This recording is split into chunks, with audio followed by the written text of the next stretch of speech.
Hello friends, welcome to learn services. This is Ram Soni. Madhya Pradesh PSC ने एक नया डेवलपमेंट दिया है और यहाँ पर सिविल सर्विसेज के फॉर्म्स के लिए यहाँ पर एक डेवलपमेंट आया है। आप देख सकते हैं इसमें इस नए सुधिपत्र में मध्य प्रदेश पीएससी राज्य सेवा परीक्षा और साथ में फॉरेस्ट सर्विसेज 2021 दोनों के लिए नोटिफिकेशन है।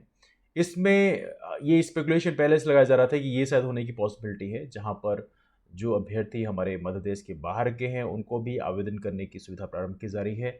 क्योंकि रोजगार पंजीयन में एक बड़ी समस्या होती है, स्टेट का डोमिसाइल होना चाहिए और वहाँ पर ये समस्या खत्म की जा रही है। फाइनली स्टेट डोमिसाइल कैंडिडेट्स के लिए तो चलो ठीक है, लेकिन बाहर के कैंडिडेट्स के लिए रोजगार पंजीयन की जो नेसेसिटी थी वो खत्म कर दिया गया है। और आप देख सकते हैं 23/5/2022 मतलब 23 मई से लेकर 27 मई तक वापस से फॉर्म ओपन किए जा रहे हैं। तो जो लोग भी फॉर्म भरना चाहें फॉर्म भर सकते हैं। और कमाल की बात यह है कि बाहर के कैंडिडेट्स के लिए तो ठीक है, लेकिन मध्य प्रदेश के कैंडिडेट्स के लिए भी अलाउ किया गया है। आप देखिए यहाँ पर लिखा है प्रॉपर तरीके से कि यहाँ पे फॉर्म अवेलेबल रहेगा 23 मई से लेकर 27 मई तक, जिसमें ये सारे फैक्ट यहाँ पे लिखे हुए हैं। हाई कोर्ट में मामला चल रहा था, जिसमें मध्य प्रदेश अन्य प्रदेश के अभ्यर्थियों को रोजगार कार्यालय में पंजीयन से मुक्त के रखा गया है। मतलब यदि आप स्टेट के बाहर के हैं तो रोजगार पंजीयन की आवश्यकता नहीं है। मेरे समझ नहीं आता रोजगार पंजीयन की आवश्यकता ऐसे क्या है। रोजगार पंजीयन से ना कोई जॉब मिलती है ना कुछ मिलती है राइट नाउ। तो उस समय रोजगार पंजीयन की जो नेसेसिटी है वो किस लिए लाई गई है, ये मेरे समझ से परे है। बड़े नहीं, राज्य सरकार के अपने नियम है।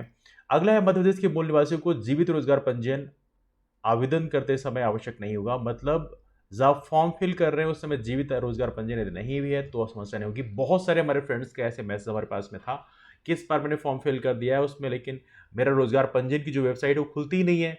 पता ही नहीं चलता वहाँ पे एक जीवित है कि कैसी कंडीशन में है। तो कहीं ना कहीं यहाँ पर स्टेट पीएससी का ये भी अच्छा स्टेप है कि यहाँ पर इन्होंने बोला है कि फॉर्म भरते समय वो कंपलसरी नहीं होगा। क्योंकि अभी हमने देखा है कि जो मेडिकल ऑफिसर की पोस्ट थी, जिसमें एमबीबीएस ऑफिस एमबीबीएस के जो मेडिकल ऑफिसर्स हैं उनमें से कुछ का कैंडिडेचर कैंसिल किया गया था because of this reason only, कि उनका रोजगार पंजीयन जीवित नहीं था। तो यहाँ पर ये इन्होंने जो हटाया है ये बहुत ही वेलकम स्टेप है। ऐसे फालतू कॉम्प्लिकेशन आप क्यों खड़ा करते हो नए नई चीजें ले आके।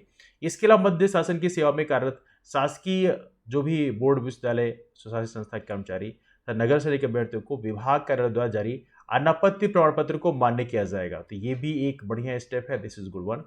उपरोक्त अनुसार अनापत्ति प्रमाण पत्र प्रस्तुत करने पर रोजगार पंजीयन से छूट रहेगी। अब यहाँ पर इनके लिए भी बड़ा समस्या थी, इनको रोजगार पंजीयन कहाँ से मिलेगा। तो ये चीजें लाकर भी मध्य प्रदेश पीएससी ने एक अच्छा काम किया है। तो ये कुछ नए स्टेप मध्य प्रदेश पीएससी की तरह लिए गए हैं ना। यहाँ पर लिखा है कुछ चीजें जिसको आप ध्यान से पड़ेगा। अतः ऐसे अभ्यर्थी जो मध्य प्रदेश के निवासी नहीं है तथा ऐसे जो मध्य प्रदेश के निवासी हैं दोनों श्रेणी के अभ्यर्थियों हेतु उक्त व्यवस्था के साथ ऑनलाइन आवेदन करने की सुविधा पुनः 5 दिवस के लिए प्रारंभ की जा रही है। तो जिन लोगों ने फॉर्म नहीं फिल किया है उन सभी के फॉर्म भरने की जो पॉसिबिलिटी है 5 दिन के लिए है। तो आप लोग यदि मध्य देश के हैं तो ठीक है, मध्य देश के बाहर के हैं दोनों के लिए यहाँ पे फॉर्म भरने की जो अवेलेबिलिटी है अब रहेगी। तो 5 दिन तक आप फॉर्म भर सकते हैं। और इसके अलावा यहाँ पे लिखा भी है त्रुटि सुधार भी किया सकता है। यदि आपने कोई भी अपने फॉर्म में मिस्टेक की है तो उसको चेंज भी किया सकता है। तो ये दोनों ही फैसिलिटी, तीनों फैसिलिटी अभी समय यहाँ पे है। तो आप लोग फॉर्म फिल करें, यदि आपने कोई आपके फॉर्म में कोई मिस्टेक है तो उसको आप चेंज करें। और साथ में ये बहुत ही रॉयल अपॉर्चुनिटी आपके पास में है, तो आप फॉर्म जरूर फिल करें। अब यहाँ पर अगला क्वेश्चन ये होता है कि आपने फॉर्म भरने की जो लिमिट है उसको कब तक बढ़ा दिया है, 27 मई तक।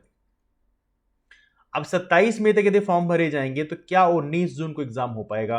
तो यहां पर एमपीपीएससी एक क्लैरिफिकेशन का नोटिफिकेशन और दे दे कि 19 जून को एग्जाम कराएंगे या नहीं कराएंगे। बिकॉज इससे बहुत सारी चर्चा है मार्केट में कि जून में शायद पंचायत के चुनाव कराए जा रहे हैं। तो पंचायत के चुनाव के चलते क्या जून में एग्जाम कराना पॉसिबल होगा। एमपीपीएससी सिर्फ इतना एक छोटा सा नोटिफिकेशन जारी कर दे कि यस 19 जून को हम एग्जाम कराएंगे, यदि वो वाकई कराने के इच्छुक हैं तो यहाँ पे एक छोटा सा नोटिफिकेशन अभी से दे दें, एटलीस्ट हमारी तैयारी उस हिसाब से हो पाएगी।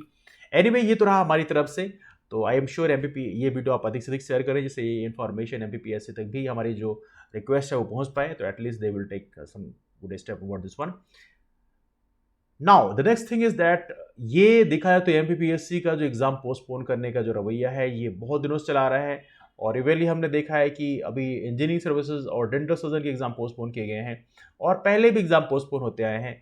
और कुछ ना कुछ चीज़ें निकलती रहती हैं। 2019 का अभी तक कोई कुछ नहीं हुआ, 2020 का भी फंसा हुआ है, 2021 का ये हालत है, 2022 का तो पता नहीं कब क्या होगा। तो अभी पिछले 4 साल से एमपीपीएससी के द्वारा कोई भी अपॉइंटमेंट नहीं दिया गया है। तो कहीं ना कहीं यहाँ पे राज्य सरकार को भी एक स्टेप लेना चाहिए कि उन्हें भी एक कदम आगे बढ़कर एक हमारे राज्य की जो कांस्टिट्यूशनल बॉडी है उसकी जो एक कह सकते हैं उसकी एक रिस्पेक्ट है, उसको रिस्टोर करने का प्रयास करना चाहिए और यहाँ पे डेफिनेटली सबको मिलकर प्रयास करना चाहिए। और यहाँ पर यदि लिया जाएगा तो डेफिनेटली हमारे राज्य के जो कैंडिडेट्स हैं, हमारे एस्पिरेंट्स हैं, उनके लिए काफ़ी अच्छा होगा। आपके ओपिनियन क्या है, आप नीचे कमेंट करके जरूर बताएं। इसके अलावा हमारे जो नए फ्रेंड्स हैं वो हमारा टेलीग्राम ग्रुप रामसोनी एमपीपीएससी फॉलो कर सकते हैं, वहाँ पर हमारे सभी क्लासेस की इन्फॉर्मेशन शेयर की जाती हैं। आज शाम को 7 बजे विकास सर की क्लास होगी, आप उसको भी ज्वाइन करें। I am sure you will get a lot of benefit from there. और सबसे अच्छी बात यहाँ पर यह है कि आप लोगों के लिए बैच कोर्स लॉन्च किए गए हैं। एमपीपीएससी प्रीलिम्स के लिए बैच कोर्स लॉन्च है, रिवीजन बैच कोर्स लॉन्च है, आप उसे ज्वाइन कर सकते हैं। और इसके अलावा हमारा जो डेंटल सर्जन का एग्जाम है और साथ में इंजीनियरिंग सर्विस का एग्जाम है, इसके जीएस पार्ट के लिए हम लोगों ने बैच कोर्स लॉन्च किया है। जो बाकी मेडिकल ऑफिसर हैं, होम्योपैथी हैं, आयुष जो हैं, उनके लिए भी हमने बैच कोर्स लॉन्च किया है, तो आप उसे ज्वाइन कर सकते हैं। ज्वाइन करने के लिए कॉल कर सकते हैं, नंबर है 8826033084। तो चलिए मुलाकात करते हैं आप लोग फिर, तब तक के लिए bye, take care, have a wonderful day ahead, keep moving forward and take care. Thanks so much.